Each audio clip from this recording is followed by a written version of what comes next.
Hello అండి, నమస్తే. Welcome to Shashi recipes. ఈరోజు చింత చిగురుతో పులిహోరని ఎలా ప్రిపేర్ చేసుకోవాలో చూద్దాం. ఈ చింత చిగురులో విటమిన్ సి ఎక్కువగా ఉంటుంది, అలాగే ఎక్కువ పోషకాలు ఉంటాయి. 3 కేజీలు చేపలు తింటే ఎంత మనకు పోషకాలు అందుతాయో 1 కేజీ చింత చిగురులో అన్ని పోషకాలు ఉంటాయంట. తప్పకుండా మీరు కూడా ఈ రెసిపీని ట్రై చేయండి. టేస్ట్ అయితే చాలా బాగుంటుంది. దీనికోసం ముందుగా 1 కప్పు చింత చిగురుని తీసుకొని వాటర్లో వేసి బాగా వాష్ చేసుకొని తడి లేకుండా కాసేపు ఫ్యాన్ కింద పెట్టి ఆరబెట్టుకోండి. ఇప్పుడు స్టవ్ ఆన్ చేసి ఒక పెనం తీసుకొని ఈ చింత చిగురుని వేసుకొని ఆయిల్ ఏం వేయకుండా అలాగే బాగా వేయించుకోండి. ఇలా వేయించుకున్న చింత చిగురుని ఒక ప్లేట్లోకి తీసుకొని పూర్తిగా చల్లారబెట్టుకోండి.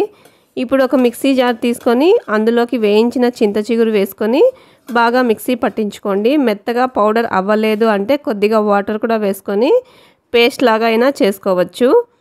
ఇప్పుడు స్టవ్ ఆన్ చేసి ఒక 3 టేబుల్ స్పూన్ ఆయిల్ వేసుకోండి. ఆయిల్ బాగా వేడైన తర్వాత 1 టేబుల్ స్పూన్ ఆవాలు అలాగే 1 టేబుల్ స్పూన్ జీలకర్ర వేసుకోండి. ఇవి బాగా వేగిన తర్వాత 2 టేబుల్ స్పూన్ల పచ్చిశనగపప్పు అలాగే 2 టేబుల్ స్పూన్ల మినప్పప్పు వేసుకొని ఇందులోకే పల్లీలు కూడా వేసుకోండి. పల్లీలు ఎక్కువగా కావాలి అంటే కూడా మీరు వేసుకోవచ్చు. ఇవి బాగా ఫ్రై అయిన తర్వాత 2 రెబ్బల కరివేపాకు వేసుకోండి. అలాగే కట్ చేసి పెట్టుకున్న పచ్చిమిరపకాయ ముక్కలు కూడా వేసుకోండి. చింత చిగురు పులుపు ఎక్కువగా ఉంటుంది కాబట్టి పచ్చిమిరపకాయలు కొంచెం ఎక్కువే పడతాయి. ఇవి బాగా వేగిన తర్వాత ఒక ఉల్లిపాయని కట్ చేసుకొని వేసుకోండి. ఈ ఉల్లిపాయ కూడా బాగా వేయించుకోండి. తర్వాత 1.5 టేబుల్ స్పూన్ సాల్టు అలాగే 1 టేబుల్ స్పూన్ పసుపు వేసుకోండి. ముందుగా మిక్సీ పట్టించుకున్న చింత చిగురుని ఇందులోకి వేసుకొని బాగా ఫ్రై చేసుకోండి. 1 కప్పు అన్నంకి 1.5 టేబుల్ స్పూన్ల చింత చిగురు పేస్ట్ని వేస్తున్నాను.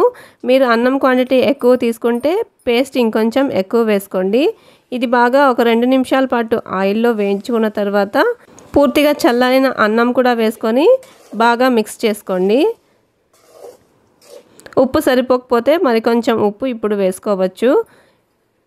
ఫైనల్గా కొత్తిమీర తరుగు కానీ ఉల్లికాడలు కానీ వేసుకొని బాగా మిక్స్ చేసుకోండి. ఎప్పుడు ఏదో ఒక పులిహోర చేస్తూ ఉంటాం కదా, మనం చేసే అన్ని పులిహోరాల కంటే ఈ చింత చిగురు పులిహోర చాలా టేస్ట్గా ఉంటుంది. ఒకసారి ట్రై చేశారంటే మళ్ళీ మళ్ళీ తినాలి అనిపించే అంత టేస్ట్ ఉంటుంది. తప్పకుండా మీరు కూడా ట్రై చేయండి. ఎలా వచ్చిందో కమెంట్ చేయండి.